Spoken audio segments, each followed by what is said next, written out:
Salut les amis et bienvenue sur Vivre de foi, la chaîne YouTube qui t'aide à approfondir ta relation avec Dieu. Aujourd'hui, on se retrouve pour une nouvelle prière avec la Bible, une sorte de méditation chrétienne. Pour aujourd'hui, j'avais sur le cœur de choisir le psaume 32 qui va très bien avec les vidéos qu'on a vues les 2 jours précédentes, donc avec le ministère de Jean-Baptiste et le baptême de Jésus. Ce psaume 32, il parle de la délivrance. Heureux celui dont la transgression est enlevée et dont le péché est pardonné. Heureux l'homme à qui l'Éternel ne tient pas compte de sa faute et dont l'esprit ne connaît pas la ruse. Tant que je me taisais, mon corps dépérissait. Je gémissais toute la journée, car nuit et jour ta main pesait lourdement sur moi. Ma vigueur avait fait place à la sécheresse de l'été. Je t'ai fait connaître mon péché, je n'ai pas caché ma faute. J'ai dit, j'avouerai mes transgressions à l'Éternel, et tu as pardonné mon péché. C'est ainsi que tout fidèle peut te prier au moment convenable. Si de grandes eaux débordent, elles ne l'atteindront pas. Tu es un abri pour moi, tu me préserves de la détresse, tu m'entoures de chants de délivrance. Je t'instruirai et te montrerai la voie que tu dois suivre. Je te conseillerai, j'aurai le regard sur toi.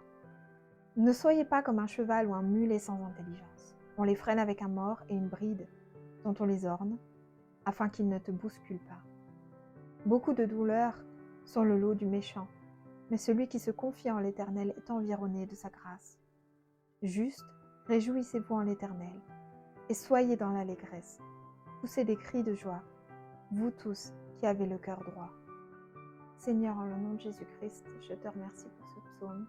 Jésus-Christ, en ton nom, je te remercie pour ta tendresse. Je te remercie que ton cœur soit de la tendresse, de la grâce. Je te remercie qu'il soit écrit que celui dont la faute a été pardonnée peut être heureux et soulagé. Merci pour cette promesse que l'Éternel ne tient pas compte de la faute de celui qui a été vers lui. Jésus-Christ, en ton nom, je te remercie que tu aimes l'honnêteté. Et je prie pour que les personnes qui regardent cette vidéo, et moi y compris, qu'on ait une relation avec toi très honnête.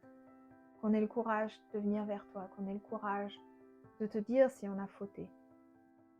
Si on a pensé du mal de quelqu'un, si on a jugé quelqu'un, si on a menti, si on a volé. Quelle que soit notre transgression, je prie pour qu'on ait confiance en toi et qu'on sache que tu nous pardonnes, que tu nous demandes de ne plus faire la même chose évidemment, de changer d'attitude, mais que tu nous pardonnes, qu'une fois qu'on a décidé de t'appartenir, on t'appartient. Jésus, j'aime beaucoup ce cantique de David qui montre à quel point il te faisait confiance, qui montre à quel point il était proche de toi. Et je prie pour toutes les personnes regardant cette vidéo, et pour moi aussi, qu'on soit aussi proche de toi, qu'on te garde dans nos pensées, dans notre cœur, et qu'on se laisse guider par toi. Au verset 6 de ce psaume, il est écrit « C'est ainsi que tout fidèle peut te prier au moment convenable. Si de grandes eaux débordent, elles ne l'atteindront pas. » Jésus-Christ, merci qu'on puisse prier en ton nom.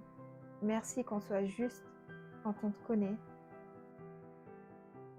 Merci que tu nous aies donné la possibilité de prier à tout moment, d'appeler l'Éternel, d'appeler Dieu à tout moment en ton nom. Merci d'être notre sécurité, notre protection. Et je prie pour que les personnes qui regardent cette vidéo se sentent protégées par toi. La vie ne fait pas de cadeaux et il y a toujours des situations qui nous challengeront. Mais je suis convaincue, Jésus, qu'avec la paix que tu nous donnes, avec ta puissance, avec ton amour, avec ta toute-puissance, que tu nous sors des situations les plus improbables, les plus difficiles, et que tu nous aides, que tu nous donnes la force, que tu nous donnes le courage, que tu nous donnes les moyens. Merci d'être là, Jésus-Christ. Merci de nous écouter, de nous entendre, et de nous donner la possibilité d'avoir une relation avec Dieu. Au verset 8, il est écrit « Je t'instruirai et te montrerai la voie que tu dois suivre. Je te conseillerai, j'aurai le regard sur toi. » Seigneur, en le nom de Jésus-Christ, alléluia, merci. Merci de nous montrer la voie, merci d'avoir le regard sur nous. Et en ton nom, Jésus-Christ, je prends cette promesse vraiment pour moi. Et je prie pour que cette promesse reste enfermée dans mon cœur. Et je bénis aussi n'importe qui regarde cette vidéo en ton nom, Jésus-Christ, avec cette promesse que celui qui te connaît, tu as leur regard sur lui. Tu leur donnes un nouveau chemin et tu les guides et tu as leur regard sur eux. On navigue dans ta lumière. On navigue dans ton espoir. On navigue sous ta direction. Au verset 11, il est écrit « Juste, réjouissez-vous en l'Éternel et soyez dans l'allégrance.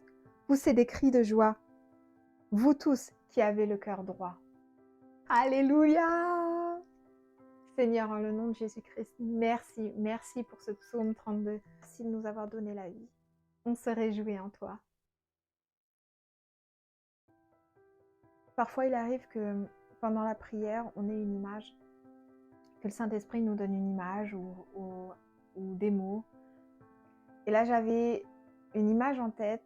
J'ai vu une personne qui était en train de faire du ski et qui dévalait une montagne, mais à fond la caisse. Et qui ne pouvait plus contrôler sa descente. Et qui s'apprêtait à se prendre un mur dans un village, dans le village de ski, et qui s'apprêtait mais vraiment à foncer dedans à toute allure. J'ai l'impression de situer cette personne, ou si tu connais une de ces personnes, de te dire qu'il n'est jamais trop tard. Quelle que soit la pente que tu dévales, il n'est jamais trop tard. Et dans cette image, j'ai vu des anges qui arrivaient et qui prenaient cette personne et qui l'enlevaient de la piste de ski. Donc il l'a soulevée et qui l'a amenée au télésiège et qui l'a stoppée. Il est jamais trop tard. Demandez à Dieu de t'aider, demandez à Dieu de freiner sur cette descente, de faire un miracle, d'envoyer ses anges pour te tirer de cette piste, de cette vitesse que tu ne peux plus contrôler, certainement de cette situation, de ce que tu as fait, et de te demander de te donner une nouvelle direction, de t'aider à changer de vie. Dans cette image, les anges, ils ont emmené ce skieur sur un télésiège. Et un télésiège, il donne une direction puisqu'il il monte le skieur pour atteindre le haut d'une autre piste de ski. Donc j'avais la sensation que, je ne sais pas si tu es cette personne, j'ai la sensation de te dire qu'il n'est jamais trop tard pour un nouveau départ et que tu peux demander à Dieu sa grâce, quel que soit ce que tu as fait, quel que soit ce que tu penses. Et si jamais tu es cette personne, je t'encourage dans la prière à prendre cette impression, à dire « Jésus, aide-moi, envoie tes anges, aide-moi à trouver le télésiège. » Ça paraît drôle, mais il y a quelque chose de très profond dans cette image. Et si jamais c'est une image pour toi, je t'invite vraiment, avec tes propres mots, à demander à Dieu de t'aider et à te tourner vers Jésus, à lui confier ce que tu as fait, à lui confier ce que tu penses, comment tu te sens, et à lui demander le pardon et à lui demander une nouvelle direction. Je prie pour toi. Jésus, je te remercie et je remercie ton Saint-Esprit pour cette image du skieur. Je prie en ton nom Jésus-Christ, pour que tes anges y récupèrent ce skieur qui dévale la pente d'une vitesse faramineuse en se mettant en danger, en mettant les autres aussi en danger. Et je prie pour que tes anges, ils le prennent dans leurs bras, ils le soulèvent et le freinent. Je prie pour qu'il rencontre ta grâce, qu'il rencontre ton pardon et qu'il rencontre ta nouvelle direction, une nouvelle vie. Je prie pour que tu le protèges et que tu lui donnes un nouveau sens.